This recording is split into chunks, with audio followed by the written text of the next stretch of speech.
যে এটাই ভাবা স্বাভাবিক। অনেক স্টুডেন্ট আছে যারা ভাবছে যে ও তো অনেক বড় লোক, আমার জীবন তো অনেক কষ্টের, ওকে দেখি ভালো ইংরেজি জানে, আমি তো ইংরেজি জানি না, ওকে দেখি অনেক স্মার্ট, আমি তো স্মার্ট না, ওকে দেখি আরো ভালো ইনস্টিটিউশনে পড়ে, কেউ এনওয়াইইউতে পড়ে, কেউ প্রিন্সটনে পড়ে, কেউ সিমেন্সে পড়ে, কেউ নর্দার্ন ইউনিভার্সিটিতে পড়ে, কেউ বোস্টন ইউনিভার্সিটিতে পড়ে, তাদের সঙ্গে তোমাদের competition. So life is not easy, life is a place to struggle. এই জীবন যুদ্ধে কি করে বাঁচবে, এই জীবন যুদ্ধে কি করে আগাবে, আমি একটি কথাই বলছি, সবুজ সাহেব বা এই টিচার যারা আছেন তারা যদি আজকে এখানে এত বড় স্বপ্নদ্রষ্টা হতে পারেন, আনিসুল হকের মতো একটি মধ্যবিত্ত ঘর থেকে উঠে আসা, যে এক সময় মাইলের পর মাইল হেঁটে স্কুলে গেছে, মফস্বলের স্কুলে পড়াশোনা করেছে, মফস্বলের ইউনিভার্সিটিতে পড়াশোনা করেছে, তোমাদের মতো ইউনিভার্সিটিতে পড়ার সুযোগ হয়নি, তোমাদের মতো এত ক্যাম্পাসে পড়ার সুযোগ হয়নি, সেই যদি ছোট্ট একটি মেয়র হতে পারে, তোমরা প্রতিটি স্টুডেন্ট পৃথিবীর সর্বশ্রেষ্ঠ স্টুডেন্ট, সর্বশ্রেষ্ঠ নাগরিক হতে পারো। Have that confidence in your mind please. আমি কিন্তু কোনো মিথ্যে কথা বলছি না, আমার সময় কম, না হলে জীবনের এত পরত পরত সংগ্রাম করে আমরা এসছি, জীবনকে আমরা তখন দেখতে পেতাম না, তখন ইন্টারনেট ছিল না, আমাদের কাছে সারা পৃথিবী উন্মুক্ত ছিল না, আমরা জীবনকে দেখতে পেতাম না। তোমরা এখন জীবনকে কিন্তু দেখতে পাও। Build up your own confidence. আমি পারবো, মানুষ পারে না এমন কিছু নেই। মানুষের জন্যই বলা হয় মানুষ স্বপ্নের সমান বড়, মানুষ কখনো কখনো স্বপ্নের চাইতেও বড়। সেই স্বপ্নকে যদি তোমাকে ধরতে হয়, সেই স্বপ্ন দেখতে হবে। আমাকে যদি আজকে জিজ্ঞেস করা হয় তোমার জীবনের সবচেয়ে বড় শক্তি কি ছিল, আমি জানি না অন্য কে কি বলবে, আমি নিশ্চিত করে তোমাদের বলতে পারি, আমি যে কোনো জায়গায় বলবো, যে কোনো পরিস্থিতিতে বলবো, আমার জীবনের সবচেয়ে বড় শক্তি ছিল আমার মায়ের দোয়া। তোমাদের কাছে আজকে এটা ইমোশনাল কথা মনে হতে পারে, কিন্তু জীবনে যখন আমার জায়গায় আসবে অথবা আমাদের জায়গায় আসবে, তখন দেখবে ওটা কি শক্তি। গল্প, আমার মার কোনো কিছু হলে আমি বলতাম, পায়ের নিচে শুয়ে বলতাম আমার গায়ের উপর একটা পা রাখো তো, আর আমাকে একটা ফু দাও। তো আমার জীবন এখনো ফুয়ের মধ্যেই চলছে। আমি যখন ম্যাট্রিক পরীক্ষা দেই আগের রাতে, আমার অনেক জ্বর, অনেক অনেক জ্বর, 104 ডিগ্রি হবে। আমি সকালবেলা উঠে বললাম, মা আমি তো আর পরীক্ষা দিতে পারবো না। আমার মা আর 10টা মায়ের মতো খুব শিক্ষিত নন। তা আমার মা বললেন, এটাকে হয় নাকি রে বাবা, তুমি যদি এবার পরীক্ষা না দাও তুমি তো 1 বছর ফেল করে যাবে। আমি বললাম, আমার তো কোনো উপায় নেই, আমি তো চোখে কিছু দেখছি না। উনি অনেক দোয়া টোয়া করে আমাকে একটা ফু দিলেন, দিয়ে হাত ধরে বললেন চলো যাই। পরীক্ষা 3 ঘন্টার জায়গায় প্রায় 2 ঘন্টা পরীক্ষা দিয়ে বেরিয়ে গেলাম। বাইরে বিপর্যস্ত মা বসে আছেন, আমার ছেলে কি করছে ভিতরে। বাইরে বেরোলাম, বললো কি পরীক্ষা শেষ হয়েছে, সব প্রশ্নের উত্তর দিয়েছো? আমি বললাম না, মাত্র 34 প্রশ্নের উত্তর দিয়েছি, 34 নাম্বার। তো বলে পাস কততে? আমি বললাম পাস তো 33-এ। আমি বললাম, মা তোমার ফুয়ে আর কোনো কাজ হবে না। বলে আচ্ছা কাজ না হোক, আসো না একটা ফু দেই। এবার ফুটে একটা নামাজ পড়ে দেই। ওখানে 2 রাকাত নামাজ পড়লেন, একটা ফু দিলেন সারা গায়ে। বিলিভ মি, এটা হয়তো এটা এক ধরনের কাকতালীয় ব্যাপার হতেই পারে, কিন্তু আমি আজও বিশ্বাস করি 34-এ পেয়েছিলাম। সো আনিসুল হকের জীবনে ওই মার দোয়া দিয়ে আমার সারা এখনো কোনো কিছু হলে মায়ের কবরের কাছে যাই, যে দাঁড়াই। এই কি বলে, এই মেয়রের পদে আমি দাঁড়াবো না ঠিক করছিলাম, যে না আমার দ্বারা তো খুব কঠিন একটি কাজ, আর আমি মানসিকভাবে তৈরি নই। তো আমার বাবার বয়স 95। বাবাকে যে বললাম, বাবা কি করব, মাননীয় প্রধানমন্ত্রী চান যে আমি মেয়র হই, একটি বড় উপহার একজন প্রধানমন্ত্রীর কাছ থেকে, কি করি আমি? বলে তোমার মায়ের কাছে যাও। তো আমি বলি, মা তো কবরে। বলে ওইখান থেকে ফু দিবে, ঘুরে আসো।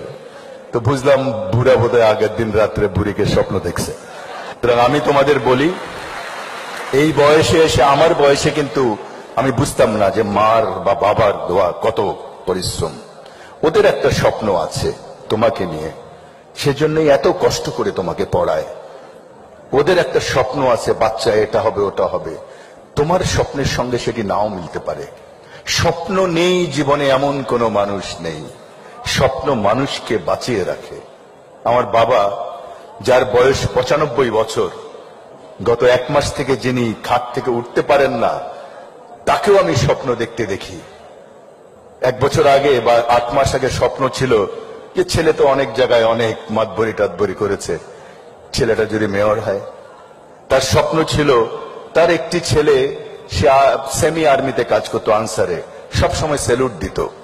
তো আমার ছোট ভাইকে বলল, আমি চাই আমার স্বপ্ন আমার কোনো ছেলে স্যালুট নিক। আমার ছোট ভাই খুব স্কলার ছেলে ছিল, সে তার স্বপ্ন ছেড়ে দিয়ে বাবার স্বপ্নের সঙ্গে নিজের স্বপ্ন মিলিয়ে আর্মিতে গিয়েছিল। আর এই বাবার স্বপ্ন ছিল 1 বছর আগে, আমার ছেলে তো আমার স্বপ্ন নিয়ে তার স্বপ্নকে ছেড়ে দিয়েছিল। তার স্বপ্ন ছিল স্কলার হওয়ার, সে বাবার স্বপ্নকে মিলাতে যে আর্মি হয়ে গেছে। সেই বাবার দোয়া, সেই মার দোয়া তার জীবনকে উজ্জ্বলিত করে দিয়েছে। তার স্বপ্ন ছিল তার ছেলে সেনাবাহিনী প্রধান হোক। আল্লাহ আমার মার, আমার বাবার সে স্বপ্ন পূরণ করেছে। তোমাদেরও বলি, মায়ের স্বপ্নের সঙ্গে বাবার স্বপ্নের সঙ্গে তোমার স্বপ্ন মিলবে এমন কোনো কথা নেই। আজকে সকালে আমার বাবা বলে, একটু দেশের বাড়িতে যাওয়া যায় না? আমি বলি, আমার বাবাকে তো হেলিকপ্টারেও নেওয়ার কোনো উপায় নেই। তার মানে কি? মানুষ মৃত্যুর আগের মুহূর্তে স্বপ্ন দেখে।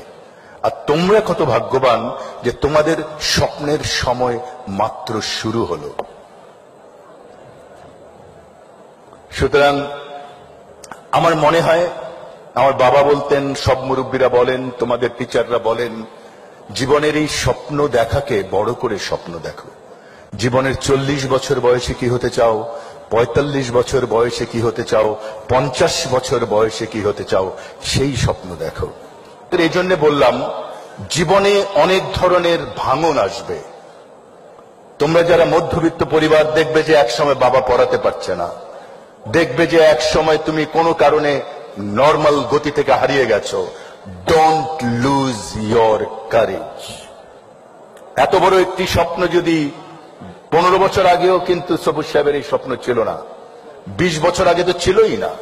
এত বড় একটি স্বপ্নের বাগান যদি তৈরি করতে পারেন সবুজ সাহেব, এরকম আরো অনেক, একজন সামান্য একটি মধ্যবিত্ত ঘর থেকে উঠে এসে আনিস হলক যদি ছোটখাটো মেয়র হতে পারে, তোমরা তো পৃথিবী জয় করতে পারো।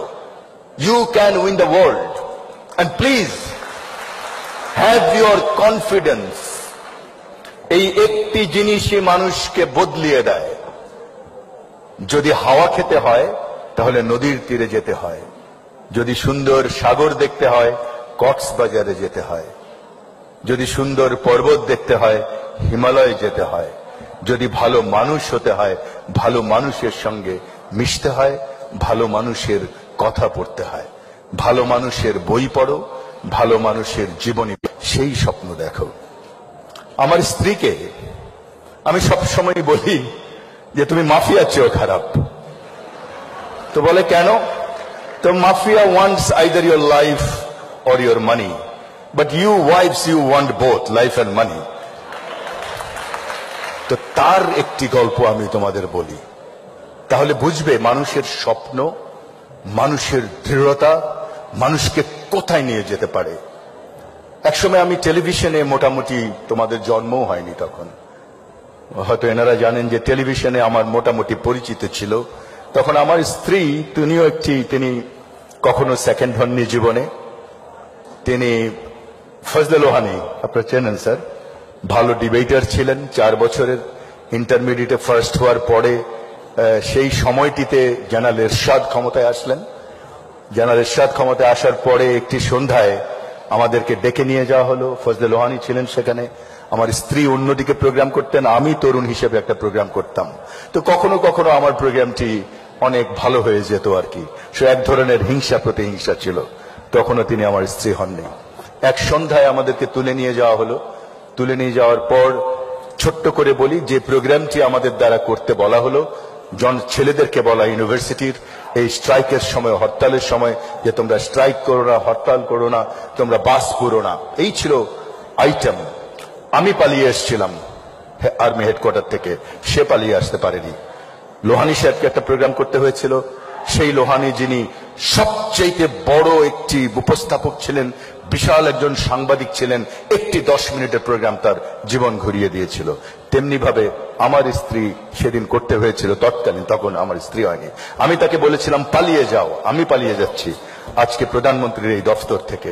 সে বলেছেন আমি করব। মিস্টার আনিসুল হক, তার ল্যাঙ্গুয়েজ আমি বলি, আপনার নিজের চরকায় তেল দেন, আমার চরকায় তেল দেওয়ার দরকার নেই। সেদিন সন্ধ্যায় না না, তালির না, একটি 10 মিনিটের প্রোগ্রাম, একটি মেয়ে জীবনে যে সেকেন্ড হয়নি তার জীবন ঘুরিয়ে দিল। সে আর কোনোদিন ইউনিভার্সিটি যেতে পারেনি, কোনোদিন না। তার গাড়ি পুড়িয়ে দেওয়া হয়েছিল 3 মাস পরে, তার গায়ে আগুন লেগে দিয়ে হয়েছিল। এটি শুধু হয়েছিল টেলিভিশনের কল্যাণে। সে যেভাবে প্রোগ্রামটি করেছিল তার কথাগুলো প্রচারিত করা হয়নি। সেই মানুষটি, যাকে মাফিয়া বলি, সেই মানুষটি 22 বছর পরে গ্র্যাজুয়েশন দিয়েছে। 22 বছর সে ঠিক মতো জীবনের সংগ্রামের জন্য পড়াশোনা করতে পারেনি, ফার্স্ট হয়েছে। 25 বছর পর মাস্টার্স দিয়েছে, ফার্স্ট হয়েছে। 28 বছর পরে ডক্টরেট করেছে ইংলিশিতে। এখন she is one of the 100 lady of the world, বিবিসির নির্বাচিত, বাংলাদেশ থেকে একমাত্র। শি রাইটস এভরি ওয়েডনেসডে ওই যে editorial pad in daily star. এবছর সে বাংলাদেশের দ্য বেস্ট এন্টারপ্রেনিয়ার ডেইলি স্টারের। ব্যবসা করে, ও ব্যবসা করে, আনিসুল হক ও কামায়, আনিসুল হক খায়।